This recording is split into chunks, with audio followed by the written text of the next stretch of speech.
नमस्कार साथियों, मैं असगर खान स्वागत करता हूं आप सभी का असगर जी के ऑफिशियल यूट्यूब चैनल में।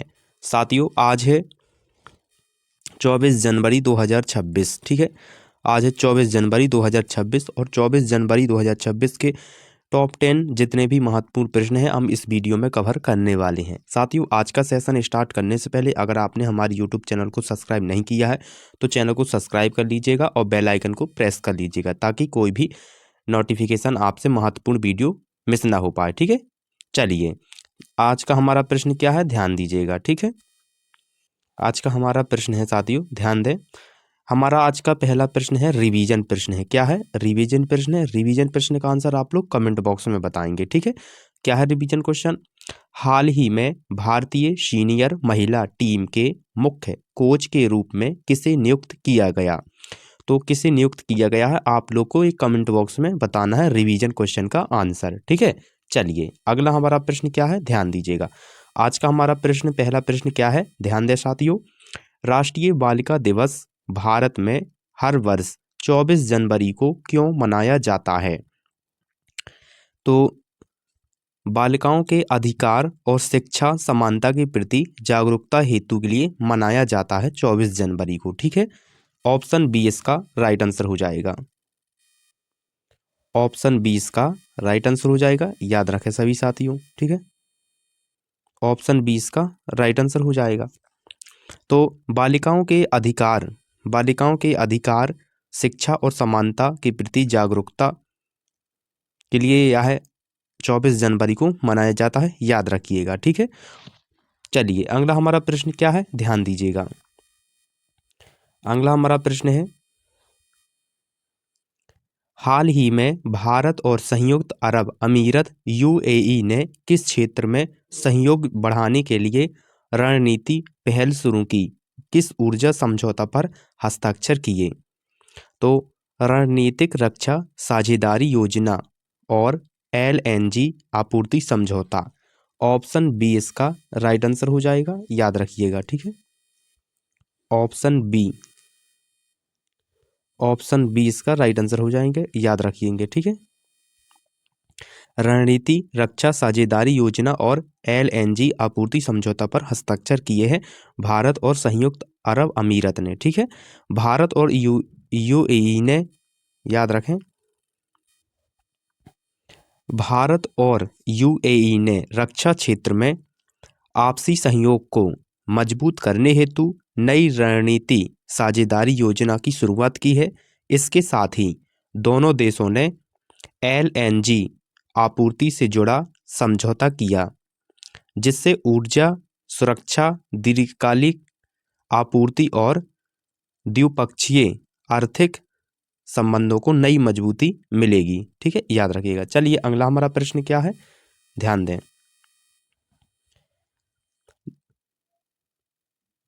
नुम्बियो द्वारा जारी स्टॉक मीट 2026 रैंकिंग के अनुसार भारत और विश्व स्तर पर कौन से शहर क्रमशः पहले स्थान पर हैं?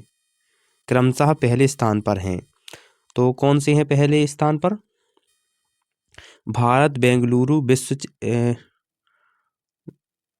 तो ऑप्शन सी इसका राइट आंसर हो जाएगा। ठीक है, ऑप्शन सी इसका राइट आंसर हो जाएगा, याद रखिएगा। ठीक है, तो भारत मंगोलू और विश्व किंगदाओ। जो भारत मंगोलू है ये भारत में सबसे सुरक्षित 2026 की रैंकिंग में आया है और जो जो विश्व में है सबसे सुरक्षित वो क्या है, किंगदाओ है, यानी कि ऑप्शन सी है। ठीक है, नव नंबिकीय नंबियो स्टॉमेट 2026 रिपोर्ट के अनुसार जीवन गुणवत्ता और लागत से जुड़े मानकों के आधार पर रैंकिंग जारी की गई है। भारत में मंगलुरु को सर्वोच्च स्थान मिला है जबकि वैश्विक स्तर पर चीन के किंगदाओ शहर ने पहला स्थान प्राप्त किया है जो शहरी सुविधा और संतुलन जीवन स्तर को दर्शाता है। ठीक है, याद रखिएगा। चलिए अगला हमारा प्रश्न क्या है, ध्यान दीजिएगा। हाल ही में यूएई और तेलंगाना सरकार ने किस उद्देश्य से आपसी सहयोग समझौता किया? तो नेट जीरो स्मार्ट सिटी परियोजना के विकास हेतु, यानी कि ऑप्शन बी। ऑप्शन बी इसका राइट आंसर हो जाएगा, याद रखिएगा। ठीक है। नेट जीरो स्मार्ट सिटी परियोजना हेतु तो यूएई और तेलंगाना सरकार के बीच हुई एक साझेदारी पर्यावरण अनुकूलता शहरी विकास पर केंद्रित है। नेट जीरो स्मार्ट सिटी परियोजना का उद्देश्य कार्बन उत्सर्जन को न्यूनतम करना और नवीनी ऊर्जा को, याद रखें साथियों, नवीनी ऊर्जा को बढ़ावा देना है, आधुनिक तकनीकी से टिकाऊ शहरों का निर्माण करना है। ठीक है, याद रखिएगा। चलिए अगला हमारा प्रश्न क्या है, ध्यान दें। हाल ही में भारत और नामीबिया के बीच आयोजित विदेशी कार्यालय परामर्श को किस प्रमुख क्षेत्र में सहयोग बढ़ाने पर सहमति बनी? तो रक्षा क्षेत्र से जुड़े महत्वपूर्ण खनिजों में सहयोग, यानी कि ऑप्शन बी इसका राइट आंसर हो जाएगा, याद रखिएगा। ठीक है, ऑप्शन बी,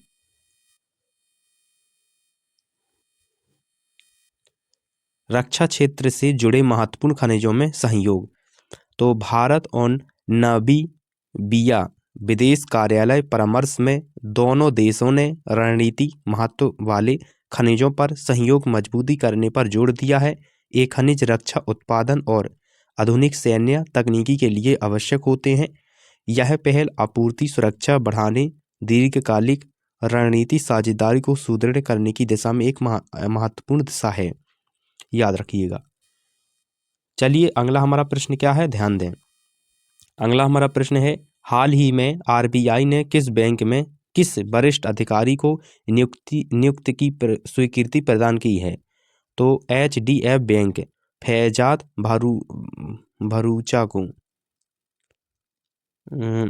हाँ इनको एचडीएफ बैंक की स्वीकृति दी है, यानी कि ऑप्शन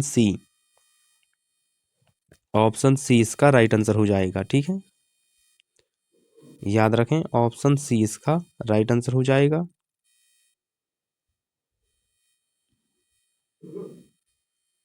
एचडीएफसी बैंक फैजाद फारूचा को, ऑप्शन सी इसका राइट आंसर हो जाएगा।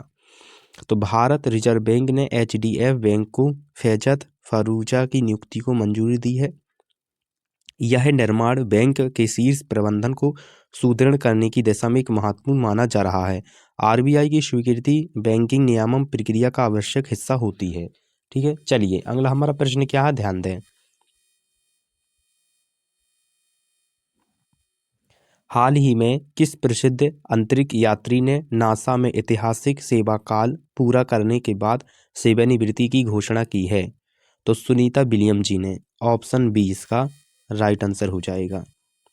सुनीता विलियम जी ने अभी इस्तीफा दे दिया है नासा से। ठीक है, तो सुनीता विलियम ने नासा में अपने लंबे और उपलब्धियों से भरे करियर के बाद सेवानिवृत्ति ली है। उन्होंने अंतर्राष्ट्रीय अंतरिक्ष इंटरनेशनल पर कई मिशन पूरे किए।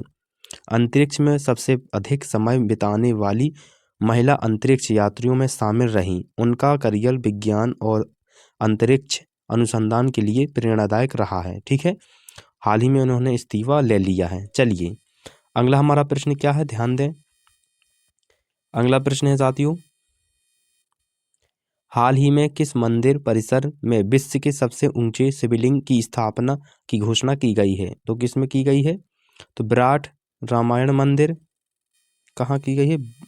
हाँ, विराट रामायण मंदिर में, यानी कि ऑप्शन सी इसका राइट आंसर हो जाएगा। विराट रामायण मंदिर परिसर में विश्व के सबसे ऊंचे शिवलिंग की स्थापना की योजना बनाई गई है। यह परियोजना धार्मिक आस्था के साथ साथ संस्कृति पर्यटन को बढ़ावा देगी। इससे क्षेत्र की पहचान वैश्विक स्तर पर मजबूत होगी और श्रद्धालुओं की संख्या में वृद्धि की संभावना है। ये कहाँ पर स्थापित की गई? बिहार में की गई है, याद रखिएगा, बिहार के विराट रामायण मंदिर। ठीक है, याद रखिएगा। चलिए अगला हमारा प्रश्न क्या है, ध्यान दें। अगला प्रश्न है हमारा, रेमंड लाइफ स्टाइल में हाल ही में मुख्य कार्यकारी अधिकारी यानी कि सीईओ के रूप में किसे नियुक्त किया गया? तो किसे नियुक्त किया गया है साथियों? तो साहित्यिक कोश को, यानी कि ऑप्शन सी इसका राइट आंसर हो जाएगा, साहित्यिक कोश को। रे, रेमंड लाइफ स्टाइल में हाल ही में मुख्य कार्यकारी अधिकारी यानी सीईओ के रूप में किसे नियुक्त किया गया है? तो सत्यकी घोष को।